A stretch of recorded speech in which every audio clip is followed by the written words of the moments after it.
Welcome to your quiet escape into the world of ancient myths.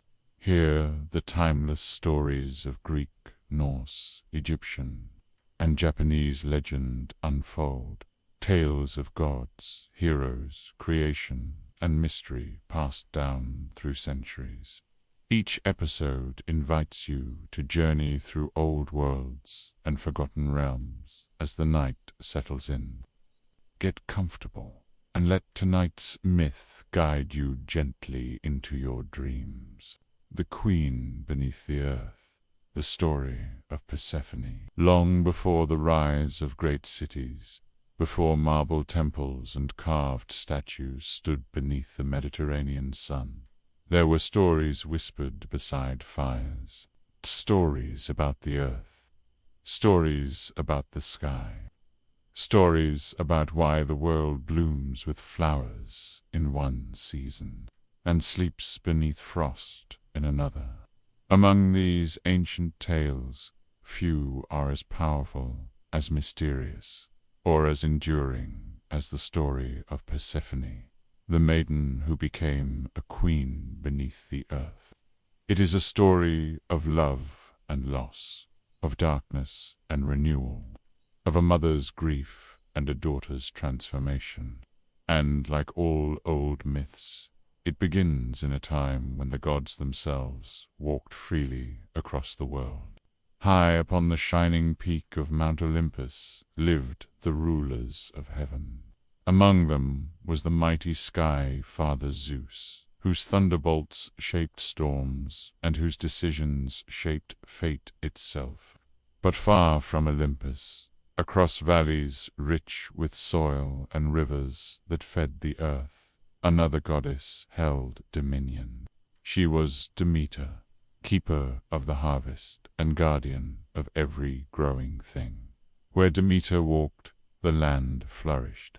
Golden wheat bowed in the breeze, fruit trees bent with sweetness, fields shimmered beneath the warmth of the sun. Yet even among gods, power is not the deepest bond. Demeter possessed something far more precious. She had a daughter. Her name was Persephone. Persephone was young by the measure of the gods, yet radiant with life and curiosity. She loved wandering through forests, listening to birds, and gathering flowers in the meadows that stretched like painted carpets across the hills. Where Persephone walked, spring seemed to follow. Petals opened wider, grass shimmered brighter, and laughter carried through the wind. Demeter watched her daughter with deep affection, but also with a quiet worry that only a mother understands. For the world was not made only of sunlight. Even in paradise, shadows wait, and far beneath the roots of the mountains, beyond caverns that twist deeper than mortal eyes can see, there existed another realm entirely, a place untouched by sunlight, a kingdom of shadows. It was ruled by Hades. Hades was not cruel in the way many later stories would claim. He was solemn, reserved, a ruler of a kingdom few would ever choose to visit. Yet he was lonely. While the gods of Olympus laughed and feasted together, Hades remained below, overseeing the quiet order of the dead. One day, while traveling to the surface world, Hades glimpsed Persephone wandering through a meadow. She was gathering flowers, crocuses, violets, and bright narcissus blossoms. Her laughter echoed across the valley, and in that moment something stirred within the god of the underworld. It was not simply desire, it was longing. For the first time in ages, Hades imagined a world not built of silence. Yet the realm he ruled was not one that welcomed visitors freely. So Hades went to Zeus. In secret, beneath the quiet of thunderclouds, he asked the king of the gods for permission to take Persephone as his queen. Zeus listened. He understood the balance of the cosmos. The underworld required a ruler, and perhaps, he reasoned, Persephone would bring light to that shadowed kingdom. But Zeus also knew Demeter would never agree. And so Zeus did something that would echo through the ages. He gave his permission, in silence. One warm afternoon, Persephone wandered further than usual through the meadow. The sun shone warmly. Bees hummed lazily between blossoms. The earth smelled rich and alive. As she reached toward a particularly beautiful flower, a narcissus shining like captured sunlight, the ground trembled. At first it was only a faint vibration. Then the soil split open. A chariot of black iron surged upward from the earth itself, drawn by powerful horses whose hooves struck sparks from stone. Standing within it was Hades. Before Persephone could cry out, he reached forward and lifted her into the chariot. The earth closed behind them, and the meadow fell silent.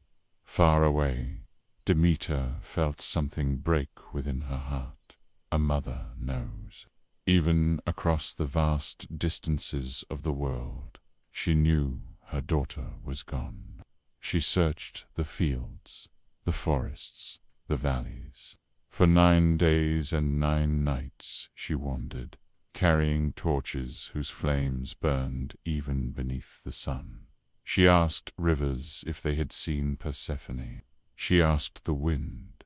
She asked the birds. But none answered. On the 10th day, the sun god Helios, who sees all things beneath his chariot of light, finally spoke. He told Demeter what had happened. He told her that Hades had taken Persephone, and that Zeus had allowed it. Grief turned to fury. Demeter abandoned Olympus. She cast aside her divine robes and walked the earth disguised as an old woman. Where she passed, crops failed. Seeds refused to sprout. The earth grew cold and silent. Mortals began to starve. Winter crept across the land for the first time. Eventually, Demeter arrived at the city of Eleusis, where a kind king welcomed the weary stranger into his home. There she cared for the king's infant son.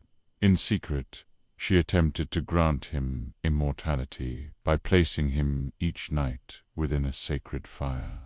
But when the child's mother discovered this ritual, she cried out in terror. The spell broke. Demeter revealed her true form. The palace filled with golden light, and the people of Eleusis fell to their knees before the goddess of the harvest. Yet even this revelation did not ease her grief. "I will not return life to the earth," Demeter declared, "until my daughter is returned to me." And so the world withered. Zeus soon realized the danger. If humanity perished, the gods themselves would lose the prayers and offerings that sustained them. He sent messenger after messenger to Demeter, but she refused them all. Finally, Zeus summoned Hermes, the swift-footed traveler between worlds. Hermes, Zeus commanded, descend to the underworld. Tell Hades the girl must be returned. Hermes flew downward into the realm of shadows. There he found Persephone seated beside Hades upon a dark throne carved from obsidian. The underworld had changed since her arrival. Where once there had been only silence, now faint gardens glowed with ghostly flowers. Persephone had brought a trace of life even to the land of the dead. When Hermes delivered Zeus's command, Hades felt a heaviness in his heart. He had grown to care for Persephone deeply, and though she had wept at first, She too had begun to understand the strange kingdom she now ruled. Still, the will of Zeus could not be ignored. Hades agreed to let her go. But before Persephone left, he offered her a small gift, a handful of shining seeds from a pomegranate fruit. Unaware of the ancient rule that bound the underworld, Persephone ate 6 of the seeds. Only later did Hermes realize the consequence. Anyone who consumed the food of the underworld could never fully leave it. When Persephone returned to the surface, Demeter rushed forward and embraced her daughter with tears of joy. Fields burst into bloom around them. Grass sprang from the earth. Flowers opened toward the sun. Spring returned in a single moment. But the joy did not last. When Zeus learned Persephone had eaten the pomegranate seeds, he declared a compromise. For 6 months of every year, Persephone would remain with her mother in the world above. During those months, Demeter would allow the earth to flourish. Flowers would bloom, crops would grow, summer would shine warm and bright. But for the remaining 6 months, Persephone would return to the underworld to sit beside Hades as its queen. And during that time, Demeter's grief would return. Leaves would fall. The air would grow cold. The earth would rest beneath winter's sleep.